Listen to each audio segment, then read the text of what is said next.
Сәлеметсіздер ме? Менің есімім Гүлнар, менің каналыма қош келдіңіздер. Бүгінгі сабақта біз сіздермен осындай аяққа ыңғайлы және тез тоқылатын следи дайындаймыз. Ол үшін біз қолымыздағы безімізге 30 ілмек іліп аламыз. Одан соң 6 қатар платочный вязка тоқимыз. Платочный вязка дегеніміз бұл бұйымның оң және теріс жағында оң етіп тоқу. Енді тоқымамызды айналдырып аламыз. Ең бірінші ілмекті іліп аламыз. Барлығын оң етіп тоқып шығамыз. Ең соңғы қатарды теріс етіп ілеміз. Осылай барлығын оң етіп тоқып шығатын боламыз барлық қатарды. Мінекей көріп тұрғандарыңыздай бізде осылай 6 қатар дайын болды. Біз енді 14 қатар тоқып шығатын боламыз. Яғни 14 қатардың біріншісін ең алдымен осылай теріс тоқып шығамыз. Бірінші қатарды соңына дейін өздеріңіз аяқтайсыздар.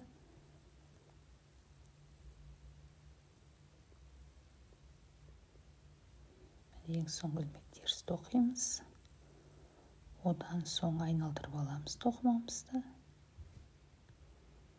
Келесі қатарды оң етіп тоқимыз. Міне бізде әдемі осылай өрнек пайда бола бастады. Яғни кезектестіріп отырып тоқисыздар. Бірінші теріс тоқисыздар, одан соң оң тоқисыздар.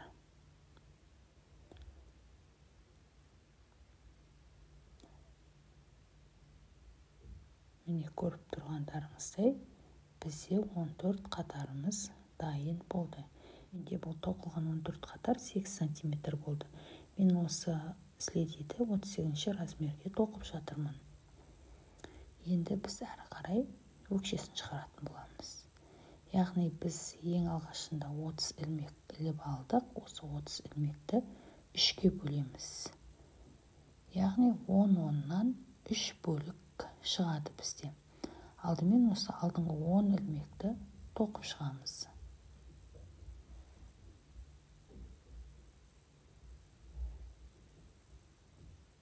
Мінекей 10 ілмегіміз бізде дайын болып тоқылды. Бұл бірінші бөлік. Енді екінші бөлікті тоқимыз. 2, 3, 4, 5, 6, 7, 8, 9. Яғни біз екінші бөліктің бір ілмегін, үшінші бөліктің бір ілмегін қосып бірге тоқитын боламыз. Неге екеуін оң етіп тоқимыз. Тоқымамыз теріс айналдырып аламыз. Бірінші ілмекті ілеміз. Бұл 1, 2, 3, 4, 5, 6, 7, 8, 9. Енді екі ілмекті бірге тоқимыз. Мына жерде көрінбей қапты. Екі ілмекті бірге тоқисыздар. Енді бірінші ілмекті алып аламыз. Әрі қарай оң тоқимыз. 2, 3, 4, 5, 6, 7, 8, 9, екеуін бірге тоқимыз. Мінекей 10. Тоқымамыз қайтадан теріс айналдырамыз. Яғни біз ортасында 10 ілмекті тоқи береміз. Екі жағынан бір-бірден ілмекті қосып алып отыратын боламыз. Осылай ең соңында тоқып біткен кезде біздің бізімізде 10 ілмек қалуы керек. Міне көріп тұрғандарыңыздай бізде осылай әдемі өкше пайда болды. Енді әрі қарай тоқитын боламыз. Яғни мына шетінен көріп тұрғандарыңыздай біз ілмектерді іліп алып шығатын боламыз. Бір жағынан 9 ілмек, екінші жағынан 9 ілмекті іліп шығатын боламыз. Ең алдымен осы 10 қатарды тоқып аламыз. Оң етіп 2, 3 4 5 6 7 8 9 10. Яғни осы қатардың ішкі жағынан ілмектерді іліп алып шығасыздар. Сол кезде тегіс етіп барлығы әдемі көрінетін болады. Ең соңғысынан осылай. Яғни бірінші қатардан 9 ілмекті іліп шығасыздар өздеріңіз.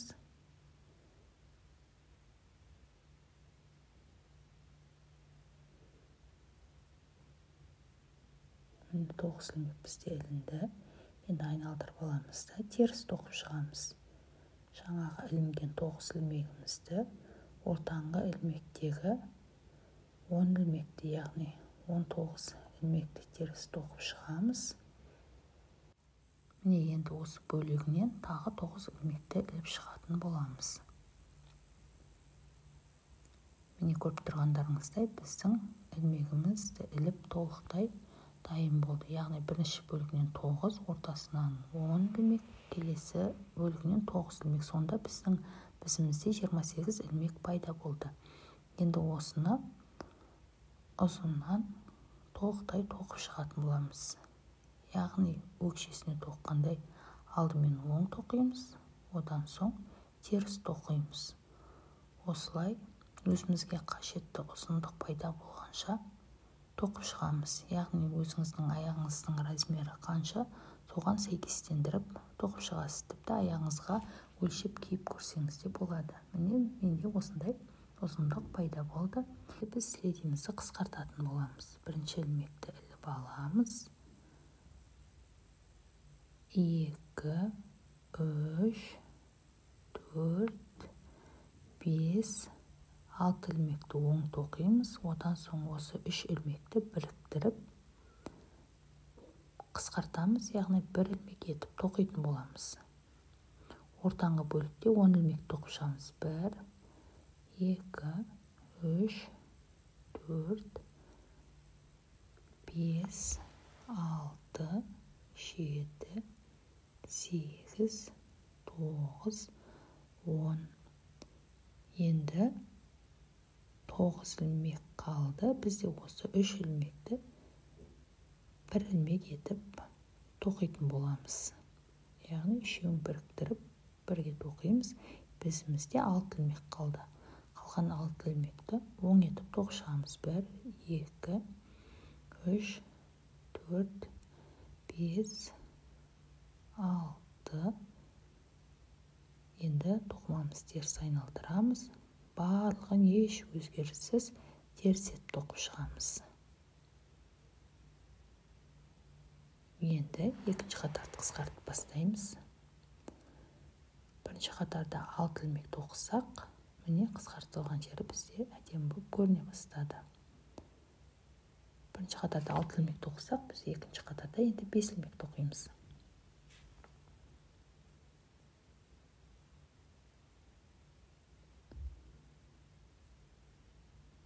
Міне осы 5 ілмек тоқимыз.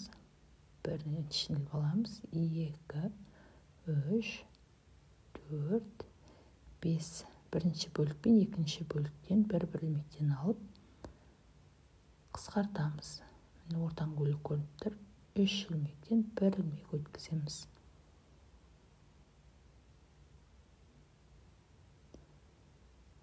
Үш ілмектен 1 ілмек өткіземіз. Мінекей. Енді 1, 2, 3, 4, 5, 6, 7, 8 ілмек тоқимыз. Енді осы үшеуін біріктіріп, 1 ілмек тоқимыз. Неге 8 тоқыдық? Себебі бір-бір ілмектен бізде қысқарды. Енді әрі қарай бізімізде 5 ілмек қалды. Осы 5 ілмекті тоқып шығатын боламыз. Бұл бізде екінші қатар қысқарды.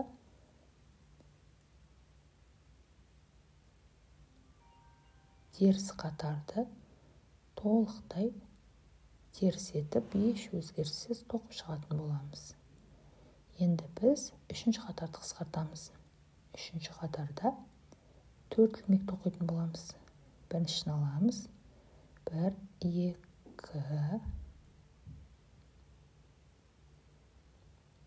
3, 4 ілмек тоқимыз.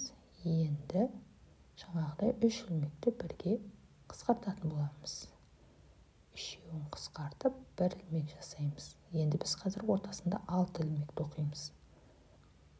1, 2, 3, 4, 5, 6. Енді 3 ілмекті бірге тоқимыз. 3 ілмектен 1 ілмек жасаймыз.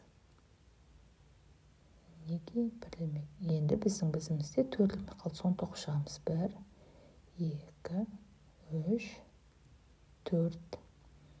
Теріс қатарды теріс етіп тоқып шығамыз, еш өзгеріссіз. Енді келесі қатарды қысқартамыз. Бірінші ілмекті іліп аламыз. 2, 3 ілмек тоқыдық. Енді үшеуін 1 ілмек жасаймыз. Енді ортасындағы 4 ілмек қалады, соны тоқып шығамыз. 1, 2, 3,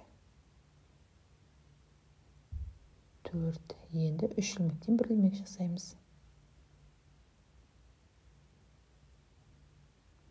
Енді бізімізде 3 ілмек қалды. Сол 3 ілмекті тоқып шығатын боламыз. Енді қатарды теріс тоқып шығатын боламыз. Келесі қатарда қайтадан қысқартамыз. Бұл қатарда енді оң етіп 2 рет тоқимыз. 1, 2. Енді 3 ілмекті біріктіріп 1 ілмек жасаймыз. Енді ортасын тоқып шығамыз. 1 ілмек, 2, 3 ілмекті біріктіріп 1 жасаймыз. 1 ілмек тоқимыз. 2 ілмек тоқимыз. Енді біздің бізімізде 8 ілмек пайда болды. Оң жақ шетінен 1 ілмекті іліп аламыз. Яғни көріп тұрғандарыңыздай ілмекті мұны ішкі жағынан іліп аласыздар. Сол кезде әдемі көрінетін болады. Мына 1 ілмекті іліп алдық. Сол кезде біздің бізімізде 9 ілмек пайда болды. Енді теріс қаратамыз. 1 ілмекті іліп аламыз. 2, 3, 4, 5, 6, 7, 8, 9. Енді екінші жағынан 10 ілмекті ішкі жағынан іліп аламыз. 10 ілмек бізде пайда болды. Енді біз оң жағында 3 ілмекті біріктіріп қысқартып отыратын боламыз. 1 ілмекті іліп алдық. 2 ілмекті тоқыдық. 3 ілмекті тоқыдық. 4 ілмекті тоқыдық. Енді әр 10-ші қатарда осылай 3 ілмекті 1 ілмек етіп қысқартып тоқып отыратын боламыз. Енді міне 1, 2, 3, 4 ілмекті жанынан іліп аламыз.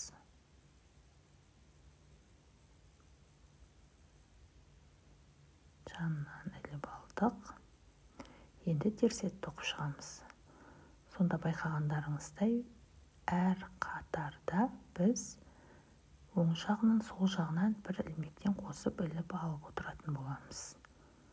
Ал оң қатарда біз 3 ілмекті бірге тоқимыз. Яғни бұл бізге аяғымызға ыңғайлы болып тұру үшін жасалады. Міне осы жерден 10-шы ілмекті іліп аламыз. Яғни көріп тұрғандарыңыздай мына жерден білмейсіздер, екінші қатардан іліп аласыздар.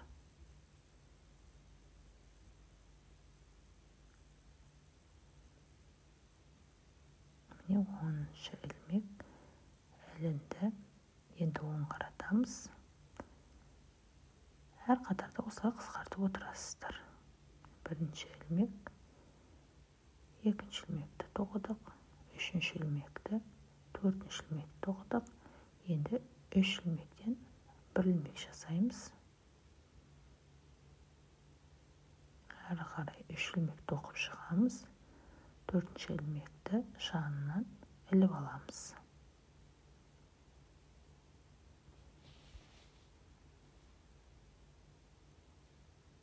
Міне бізде басы қысқарып пайда бола бастады. Яғни көріп тұрғандарыңыздай осы екі жанына бір ілмектен қосып отырып тоқып шығасыздар. Бізде бірнеше сағаттың ішінде осындай әдемі сілезе пайда болды. Егер де сұрақтарыңыз болса, комментарийге қойып кетсеңіздер болады. Мен сіздерге міндетті түрде жауап беремін. Келесі кездескенше сау болыңыздар.